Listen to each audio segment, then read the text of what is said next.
This is your stand-up bike. The first thing you'll want to adjust before getting on is your seat height. To do that is this handle here. You'll just pull out and you can bring it up or down. Just make sure it clicks into place in the correct seat position. To find your correct seat position, you want it to be where when you are in the lowest point of your cycle here, your knee should be at least a 10-degree angle here. You don't want it where it is completely straight like this. When it's completely straight, that's just putting strain on your knee. At least a 10-degree angle here. The machine won't turn on unless you start pedaling.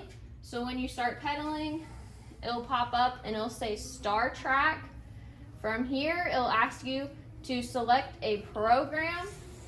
You can either do one of these pre-programmed exercise programs, or you can just do a manual, and that's by clicking this green button. From the manual, you can change your resistance.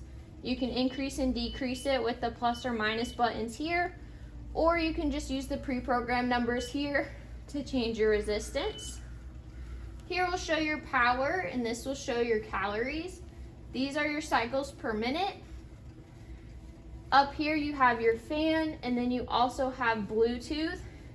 Your TV controls are just here at the bottom. You have your power and HDMI and input. You also have your channels. You can go by the numbers, or you can go the up and down arrows.